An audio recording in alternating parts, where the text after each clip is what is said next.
औज़ु बिल्लाहि मिनश शैतानिर रजीम, बिस्मिल्लाहिर रहमानिर रहीम। मौलवी झूठ पे झूठ बोलता जा रहा है और मुसलमान सुनते जा रहे हैं। हैरत तो ये है मुसलमानों पे कि हर काम अपनी अक्ल से करते हैं, लेकिन दीन सारे का सारा मौलवी साहब पे छोड़ा हुआ है। हालांकि दीन जो है वो मौलवी की मर्जी का नाम नहीं, मौला की मर्जी का नाम है, अल्लाह और मोहम्मद व आले मोहम्मद की मर्जी का नाम है। बजाय कि वो दज्जाली और हरामी मलून जो है तौबा करता, अब झूठ पे झूठ बोल रहा है, क्योंकि झूठा जो है वो बदहवास हो जाता है।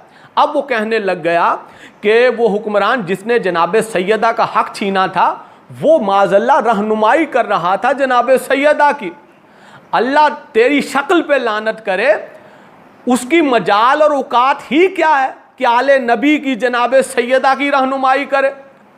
जनाब सैयदा अपना हक मांग रही थी तो उसकी रहनुमाई कर रही थी, दरअसल उसे बता रही थी कि ये हक मेरा है, तुझ पे हराम है, तू इसमें से खाएगा तो लुकमाए हराम खाएगा, और लुकमाए हराम खाने वाला हलाली नहीं होता, हरामी होता है। तो जनाब सैयदा उसकी रहनुमाई करने गई थी, ना कि वो। अब एक और झूठ बोला जाता है मुसलमानों से कि मुसलमान जो हैं वो असल मैटर तक ना हकीकत तक ना पहुंच जाएं। तो मौलवी ये कहता है कि उस हुक्मरान ने जिसने हक छीना था एक हदीस जो है वो पढ़ी और जनाब सैयदा वो हदीस सुन के राज़ी हो के आ गई। झूठ बोलता है मौलवी। सही बुहारी सही मुस्लिम के ये अल्फाज हैं कि जनाब सैयदा ने अपना हक मांगा और उस हुक्मरान ने देने से इनकार कर दिया, और जनाब सैयदा उस पर गज़बनाक हुई। और सही मुस्लिम और सही बुहारी के ये लफ्ज़ हैं, हत्ता माततुन, मरते दम तक उन पे गज़बनाक रहीं, उस पे गज़बनाक रहीं कि जिसने और जिन्होंने हक छीना था।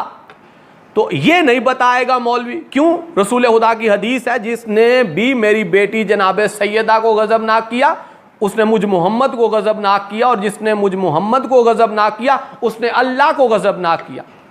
फिर मुसलमान जान जाएगा कि रसूल खुदा ने फरमाया था कि जिसने मेरी बेटी को अजियत दी उसने मुझ मोहम्मद को अजियत दी, और जिसने मुझ मोहम्मद को अजियत दी उसने अल्लाह को अजियत दी।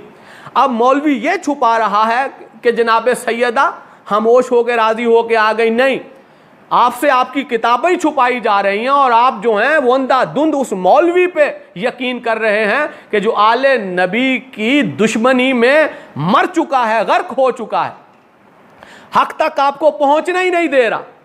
तो फिर जनाब सैयदा ने वसीयत की अमीरुल मोमिनीन से, ये सही बुहारी के लफ्ज़ कि जिन्होंने मेरा हक छीना है, अमीरुल मोमिनीन से कहा, अपने शोहर नामदार से कहा, जनाब अली से कहा कि मेरी शहादत की खबर भी इन्हें ना दीजिएगा, और खबरदार इन्हें किसी सूरत मेरे जनाजे में शरीक ना होने दीजिएगा।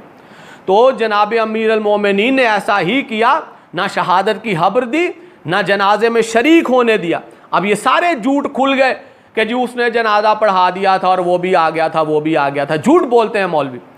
और जनाब अमीरुल मोमिनीन ने सही बुहारी के लफ्ज़ कि रात को जनाब सैयदा को दफन कर दिया। अब मौलवी ये इसलिए छुपाता है कि हक सामने आ जाएगा कि जनाब सैयदा उस पर गज़बनाक थी, और जिस पे जनाब सैयदा गज़बनाक थी उस पर जनाब रसूल खुदा और अल्लाह भी गज़बनाक था। तो महाजिर अंसार ने जिसे पकड़ के मिंबर पे बिठा दिया था वो मिंबर पे बैठने का अहल ही नहीं था। ये हकीकत खुल जाएगी। और दूसरी बात यह कि जो बड़ी बात है छुपाने के लिए, वो मुसलमानों से ये झूठ बोलते जाते हैं कि नहीं वो राज़ी हो के आ गई।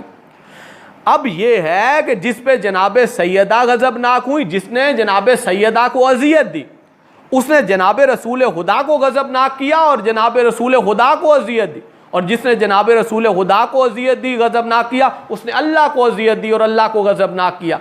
तो अब सारे मुसलमान सुन लें कि हताकार और गुनहगार वो होता है कि जिस पे अल्लाह और उसका रसूल गज़बनाक हो, क्योंकि जिस पे जनाब सैयदा गज़बनाक उस पे अल्लाह और उसका रसूल गज़बनाक। तो हताकार और गुनहगार वो थे कि जिन्होंने जनाब सैयदा का हक छीन रखा था।